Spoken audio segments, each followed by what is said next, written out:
For years now, I've mentioned Cowboy Bebop in videos on anything from its era-based partner Trigun to my personal favorite anime of all time, Psycho-Pass, and even other Watanabe works like Terror in Resonance. But I've never been able to sit still and nail down something cohesive about Bebop.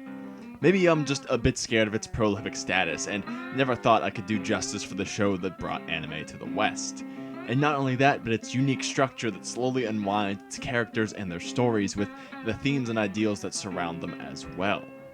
Really, there's an almost endless number of topics to discuss with this one, both objective and subjective, but I think it's time we pick one and move on. The very thing that Spike could never let himself do. Somewhat fluffed up intros aside, we'll be looking at Jet, Faye, and Spike and seeing just how much it takes for them to move on, or not to. Be warned, this will also be spoiling just about the entire series, so if you haven't seen this classic yet, give it a watch first. No video will ever do it more justice than seeing it first.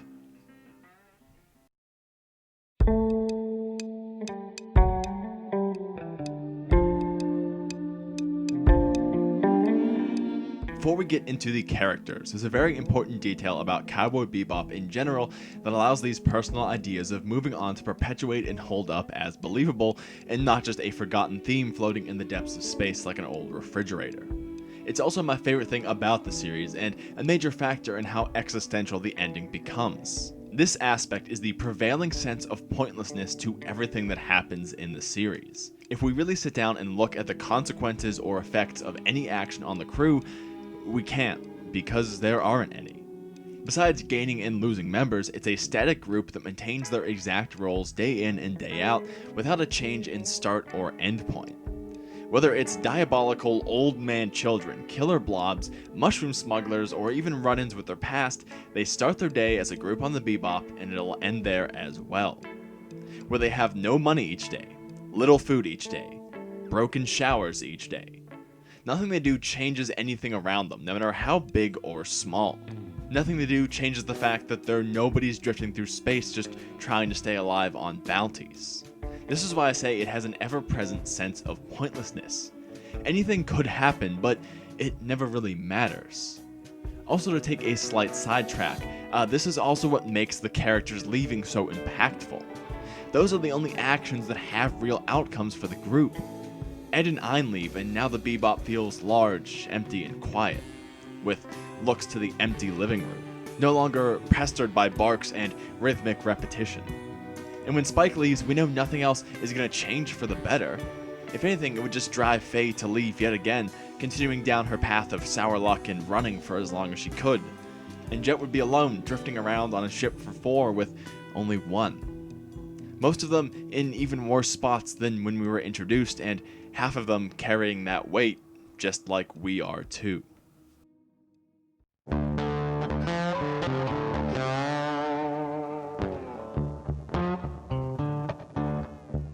Jet Black, the grizzled veteran who left behind his life fighting crime to drift about space collecting bounties, once called a mad dog that never let go of things once bitten into.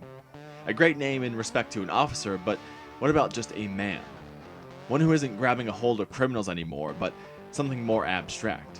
Something like the past, keeping it frozen and still, unable to move forward, or else they'd lose their grip. Would it be too late to teach that old dog new tricks?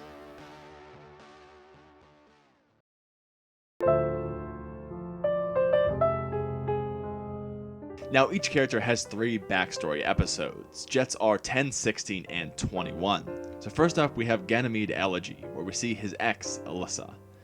Seemingly deep and long-term partners, she leaves him abruptly one day with just a watch and a single word note: farewell. Jet, never quite understanding why, waits there until the watch stops, and then leaves Ganymede, never to return until we see him do so. When he does, his only stop is Alyssa's bar, where he can finally address her about closure and ask just why. Although she doesn't tell him at first, when things get more heated, she lets it out, saying how Jet chose everything for them and she never had a need to think or try for herself. Under the guidance of a man who, albeit well-intentioned, robbed her of the ability to grow and change, to make mistakes for herself.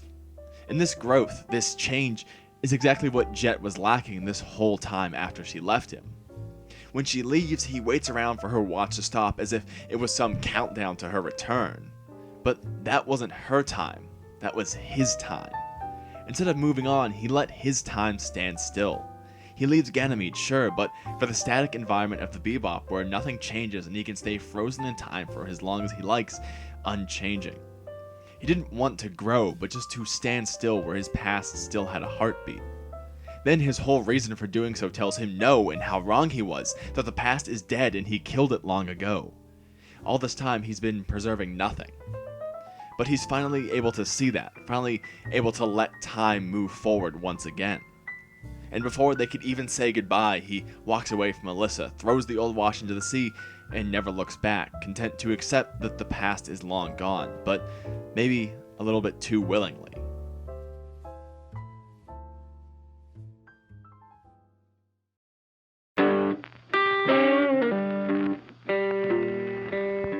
These changes might seem simply episodic, especially with Bebop's structure, but they actually show very apparent in his next episode, Black Dog's Serenade.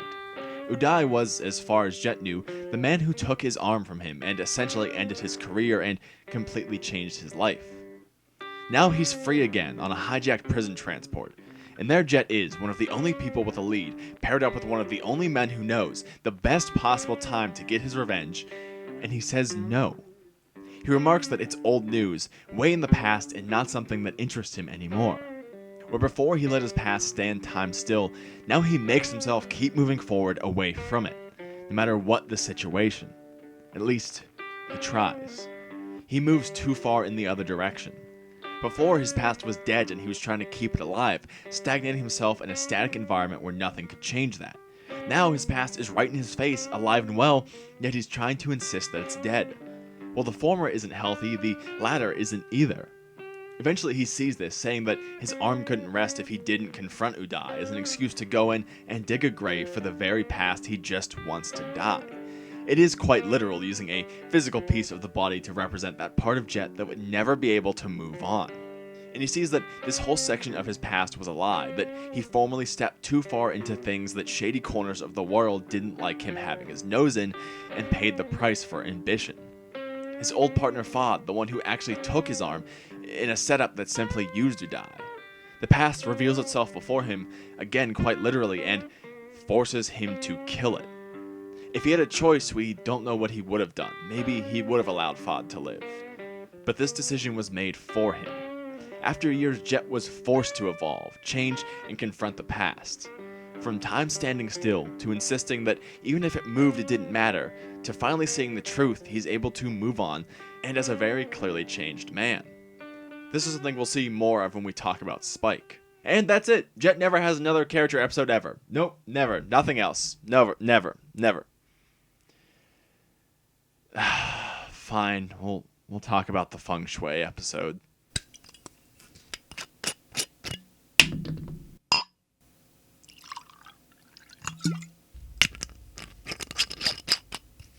So, let's start things off by addressing the quality of Boogie Woogie Feng Shui. It's terrible. For such a prolific series, this is a stunningly bad episode. I don't think there's any debate that it is in fact the worst of the series, especially following up directly after the unique and haunting Requiem for a Clown. So I'm honestly not going to spend too long on it, but it is the full ending to Jet's arc. An old acquaintance Pal sends Jet a mysterious message, leading him to the man's gravesite, but also to his daughter Meifa, who he had a strained relationship with. The two team up to try and escape Syndicate thugs and to track down the mystery of Pal's disappearance, neither actually believing him to be dead. Through the magic of because we said so, they find him trapped in a collapsing part of space, contacting just long enough for him to see his daughter one last time as he expresses an apology, and she her former resentment to him. This entire episode happens very fast, gets hardly any real explanation, and kind of reads like someone had a weird National Treasure style movie idea, but only got greenlit for 22 minutes and decided to cut all of the good bits. So there's not much deeper here. But what we do see is Jet, a man who for years let time stand still on his past, making sure that someone else doesn't make the same mistake. Had he not helped her find her father for those last few moments, she'd live her entire life wondering why, with no answer, just like Jet had for so long. And due to the nature of her father's death, she'd have no way to ever confront that past either. He sees this and, whether unconsciously or not, decides that he has a duty to stop others from following his mistakes, using his former pain to guide others. Not making their decisions for them like with Alyssa, but offering help where needed because he knows that sometimes you can't move on with a past dragging you down, like with Uday. His arc is very complete, with each episode building on the last for his finale. And although there's really no clear idea or theme for this episode and nothing has time to really sink in, it's an important final piece to show Jet as a new man on a static Bebop.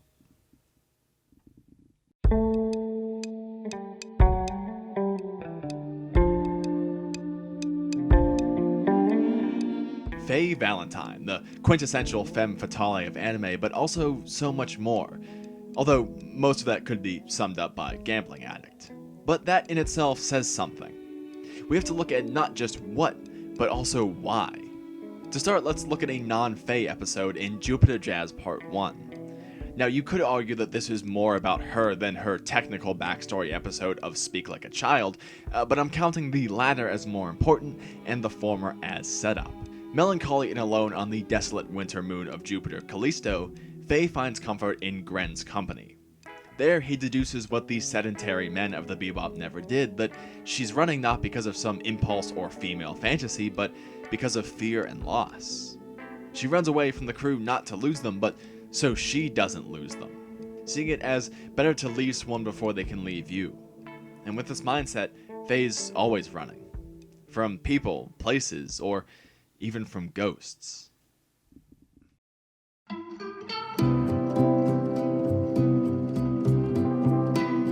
Faye's story is probably the most simple of the three, and it's mostly shown in episode 15, My Funny Valentine, with pieces from 18 and 24.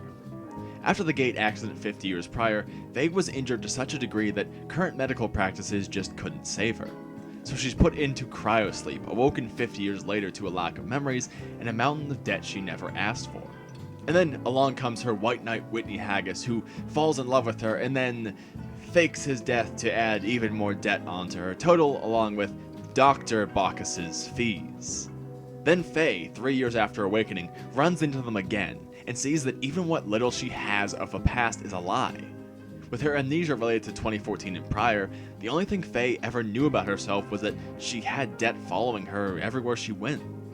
And even that little, terrible detail is a scam. I mean, Valentine isn't even her real name, but just something Bacchus chose for her on a whim. She doesn't even have a real name for herself. Even the most basic details of her life are a lie, as we see when Whitney comes back and Bacchus reveals the truth. So with no one, nowhere, and no thing to call her own, she drifts, stealing, cheating, and lying to avoid another situation where someone can take advantage of her. Quite often, literally running away. That's even the very first thing she does after waking up and being informed about her situation. She escapes from the hospital. And this is something she makes a habit of, fleeing from everything that comes her way, even when it's her past that comes knocking.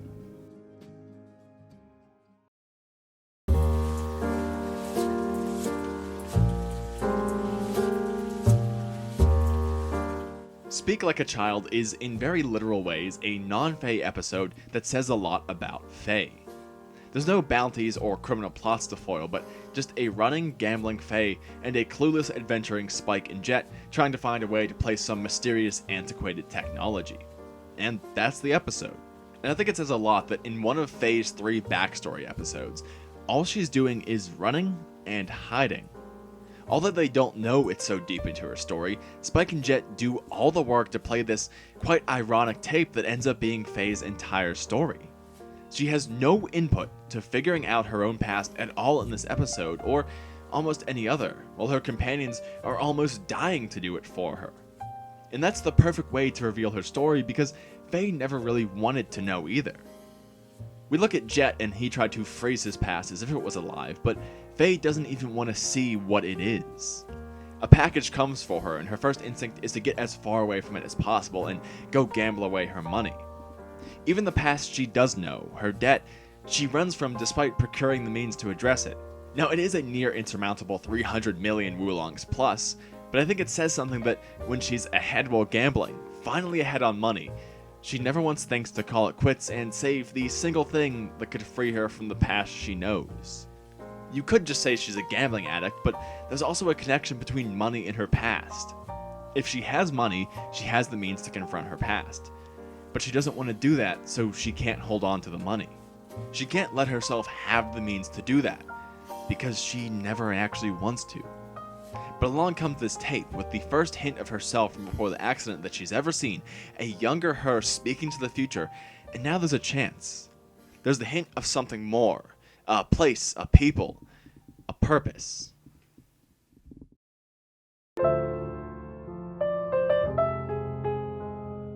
Now, Hard Luck Woman is split between Ed and Faye, so we don't have much to talk about that's distinct from prior episodes, but like with Jet, more of a simple cap-off. It's actually very devoid of substance about Faye, which says leagues more than anything actually could, though. So Faye, for the first time in her life, has something to run towards, instead of away from. Under the direction of Ed, she takes the Bebop to a ruined Earth, and finds one of the very spots from her tape in the flesh. There one of her old classmates sits, now an old woman with a granddaughter, someone who has clearly had a purpose, place, and people over the 57 years that Faye's been gone. This looks like her past, but it isn't. This is something new. Someone new. She's being recognized by someone she knows nothing about, even if she could remember her. A person who's evolved and changed, seen the world more times than Faye has seen any world, and she can't find herself in that. So she runs, accepting that maybe all she is the ghost of a dead past, the embers of an old fire that's long since gone out, one everyone else has moved on from. The split of episode between Faye and Ed is also very relevant here, as she has to watch someone else simply stumble back into their past with almost no effort.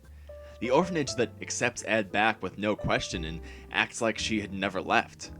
And Faye just has to watch, wondering if maybe she could find the same thing for herself. Maybe here, on this Earth where she used to live. Then suddenly, just like that, she gets the chance as she remembers her house, the spot where that very life she missed took place. The time she ran to its doors, and she does again, hoping that maybe there might be something there, even if it's just a memory. Finally and literally running to her past, the one thing left that might give her some solace or point, and there's nothing. Just ruins. Not even a hint of life. Her past is dead. The thing she spent her modern life running scared from is one thing only. Nothing. Faye didn't want to confront the past because her bonds could only ever be used for betrayal. So she ran, accepting purposelessness aboard the static Bebop, or in a casino knowing she'll be broke soon, or a dive knowing that she'll be doing the same thing tomorrow. Faye moved on, but only physically, running away from the thing holding her back. And when she finally stopped to look at it, there was nothing there. Just a dead past for her to be the ghost of. The nothing she could finally move on from.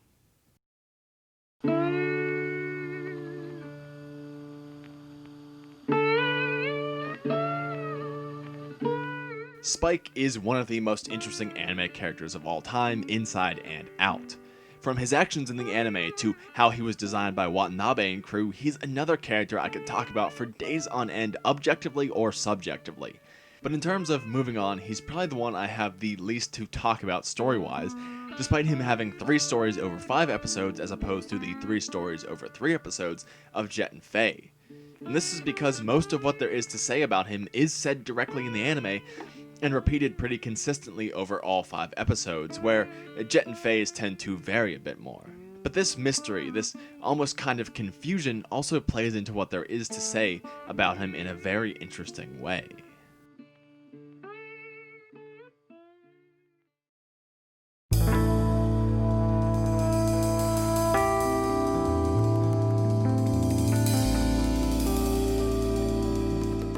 Trying to separate Spike's episode into different sections really did no more than muddy the waters due to their very close relation, so here we'll just talk about them all at once. I do want to say though, Cowboy Bebop's episode 5, Ballad of Fallen Angels, is probably one of the most important single episodes in all of anime, and the first episode of the series to hint that the happy fun-time adventures of this misfit crew may come to an end one day, a very bold move to hide some of the true meaning of the series 5 episodes in. but that's a long topic for another day. Here, it's going to serve as our first glimpse into the left eye of Spike Spiegel, the eye that sees the past. Vicious, beginning the early stages of his coup d'etat, sets an obvious trap for Spike, knowing his impulsive former comrade will take the bait and walk right in. He does, and the two have a near-deadly confrontation ending in the iconic Greenbird scene. Leading up to this, we get the first mention of the rhetoric that follows Spike over his dedicated episodes. One of the major ones is that Spike is already a dead man, literally having faked his death to escape the Syndicate's control, something nearly impossible. But this also goes deeper. Again, looking at the sedentary nature of the Bebop, we could look at Spike as a dead man, static and unchanging, maintaining the same front every day in a quest for vague survival with no purpose. This is likely how he thinks as well, given his later quote of, "I'm not going there to die, I'm going to see if I really am alive," before confronting the new Syndicate boss Vicious. The other major piece ties into this as well, his and Julia's mentions of dreaming. Not being individuals who are alive and changing, but merely watchers in a dream. His real life, the one he still wants to this day, is gone. What's happening now, all his bounties, Faye and Jet, is just a dream, not all of reality. If it was real, this means his past would be dead. Or is the dream from his left eye, the one he sees the past with, where he's still with Julia and they don't have to be afraid, and modern life is just a distraction? That could be why he says, "Before I knew it, the dream was all over," after Julia dies. Talking about Spike is a little bit more tricky because most details about him have the potential for multiple meanings, much more so than others of the cast. Even solid details about him are left ambiguous, like his ending, as Watanabe himself doesn't have an answer to Spike's fate after he storms the Syndicate and kills his literally named rival. And in a way, this ambiguity, this pointlessness and confusion says more about Spike than anything solid. At the end of Ballad of Fallen Angels, he ends up alive on the Bebop and they move on for a bit. And then same thing at the end of Jupiter Jazz, and with every other mission they take. Even when his past comes up, unlike the others, Spike never shows a change or deviation from his persona that actually lasts. Just momentary outbursts where he appears as an entirely different man, backing up his abstract claims. Out of everyone, he exemplifies the pointlessness of it all the most, and he likely understands it. Unlike the others at first, it's fair to assume he accepts that he could, maybe even should move on, but won't. His dream, the weird in-between point where he's seeing both past and present, is only acceptable if nothing ever changes, and he doesn't either. Only if time stands still. Had Vicious not forced his hand, Spike would never have confronted the past. I mean, look at it, taking down the Syndicate is the only way to do it, and that spells certain death. He couldn't just choose to move on, he had to fight for it, a fight that invalidates the entire reason with its near certain outcome for him. And he only finally does so when he can't dream anymore. When Julia dies, that dream is taken from him. There's no more denial, or what if, no more dream. But he still sees the past, it's still there, alive and well. His only option, the reason he rushes to his potential death, is because all he can do to move on is take the past and kill it. End the whole thing, or else he'll never be free. Just a man stuck with the past blocking his future. This is something Jet understands all too well. He was stuck himself with Alyssa and faced his potential death and past with Uday. He knows the situation even if Spike's is more extreme. Not only that, but the whole reason his life with Alyssa was destroyed was because he kept her from doing what she wanted unknowingly, guiding her to the best option that he chose. When Spike comes back and it's clearly obvious what he's going to do, Jet can't tell him otherwise like he did in the past. In Ballad of Fallen Angels, he tries to stop Spike, and once again in Jupiter Jazz, but after Ganymede Elegy gets capped off with Black Dog Serenade, making Jet a new man, he knows all too well you can't stop someone confronted by the past. All he can do is offer his partner one last meal and a few cheap laughs. For the first time, they somewhat acknowledge the pointlessness of it all, how Jet cooks the same bad meal, and how Spike hates his own story because it's about a cat, and they don't look any deeper than that. Neither of them needs to stay static anymore. The game is over for both of them, and the one who's moved on knows he can't stop the one who needs to. He's been in the same place before and knows what trying to stop that means, both for him and for Spike. Faye is a bit more complicated, and she has a harder time saying goodbye. Much more resistant, she holds him at gunpoint, but breaks under the pressure and is unable to do more than fire warning shots above his head. For Faye, there's a much more clear option. Run. Run from the past. Run so far that it could never find you, and then don't stop. Keep going and keep living. But at the end of the day, even she knows that doesn't really last forever. Faye falls victim to the same desire Spike does, needing to see her past no matter what. But her decision was easier after that. Her past was nothing, so there was no choice of moving on. It was determined for her decades ago. But Spike knows his past. He sees what's there to face, and I think deep down Faye knows, just like Jet, that Spike could never move on if he didn't face it. And that she probably wouldn't have been able to either had there been anything there for her. And that she couldn't force him into the very life that found her miserable at every turn, even if it meant losing the small semblance of happiness she might have finally had. Although Jet and Faye have their own endings to their arcs, Spike is the true finale for both of them, the last piece of the puzzle to test if they actually know the benefit and steep cost of moving on. And they both pass, losing what little they finally had left, once again needing to move on, but not from their pasts, but from their friend. They were lucky to have manageable pasts. Spike was much less so. The only thing in common, and the only threads of connection between all the episodes, is that of confronting your past to move on where needed. Of those who could, those who had no choice, and those who couldn't. Following a crew of nobodies adrift in space with no purpose, trying to move on from long dead and ferociously alive pasts alike. Ending in the exact same place it began.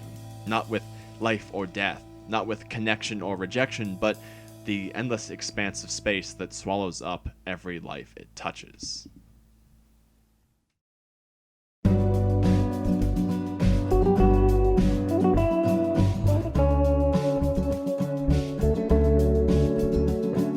I feel weird leaving Ed out of this, but for this topic, Ed has a very clear and easy to see place. Her story is simple. Her father forgot about her, she wandered in and out of an orphanage, and she eventually leaves to rejoin her father in his entirely frivolous quest to chart the ever-changing landscape of a ruined Earth.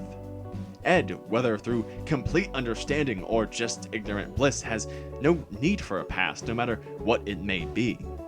You couldn't even say that it's not that no one's ever wronged her, as her own father forgot that he left the child at an orphanage for years and couldn't even remember if it was a boy or a girl. And Ed, knowing this, simply accepts him back into her life and follows him over some of the few people who ever gave her a real home. Maybe Ed hated the pointlessness, or maybe she was just bored, or maybe it's something else entirely. But I don't think it's an accident that the happiest character we see in the entire anime is one who not just disregards, not just faces or freezes or kills the past, but simply accepts that, yes, that is in fact her past, and she moves on to the future.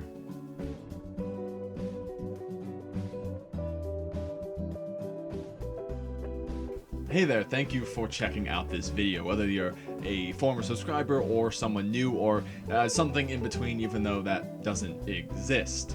I really appreciate it, especially on this one, because this has been one of the most intensive projects I've done ever. You can tell by how messy I am, because I haven't done much but work for 3 days now. I've pretty much been going non-stop, only stopping to eat or sleep.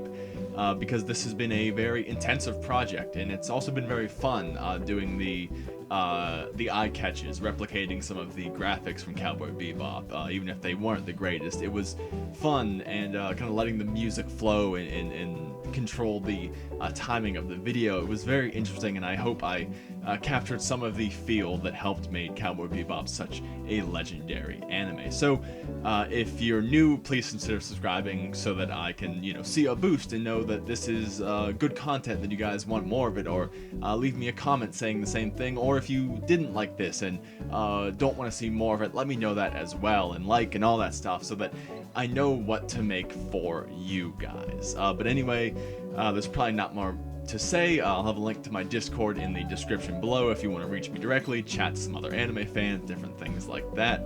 But anyway, yeah, I think I'm going to take maybe a long nap, or keep working after this. I don't know, but it's been a long project, so any boosting on this one is, mega insanely appreciated. But anyway, I'll stop rambling, let you get back on with your day, and just say thank you for watching, and I hope I'll see you again soon.